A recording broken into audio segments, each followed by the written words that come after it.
Hi అండి, అందరూ ఇలా ఉన్నారండి. ఈరోజు అయితే మా బ్లౌజ్ ఒకటే స్టిచ్చింగ్ అనేది చేశానండి. ఈ బ్లౌజ్ అయితే చాలా రోజులు అవుతుందండి కటింగ్ చేసి, కాకపోతే వీలు కాలేదండి.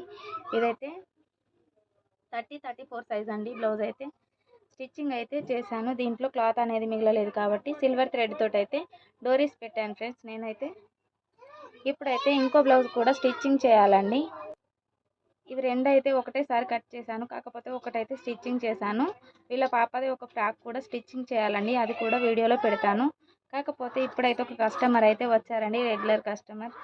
అక్క మా అమ్మ వచ్చింది, తనకైతే ఒక బ్లౌజ్ కుట్టిమని తీసుకొచ్చి ఇచ్చారండి, ప్లెయిన్ బ్లౌజ్. ఇవైతే హెమ్మింగ్ చేయడం, బటన్స్ వేయడమే చాలా విసుగొస్తుందండి. ఇప్పుడైతే ఇది కట్ చేసి స్టిచ్చింగ్ అయితే చేయాలండి. ఓకే ఫ్రెండ్స్, మరి మా వీడియోని లైక్ చేయండి, షేర్ చేయండి, సబ్స్క్రైబ్ చేయండి, ఫాలో చేయండి. ఓకే ఫ్రెండ్స్, మరి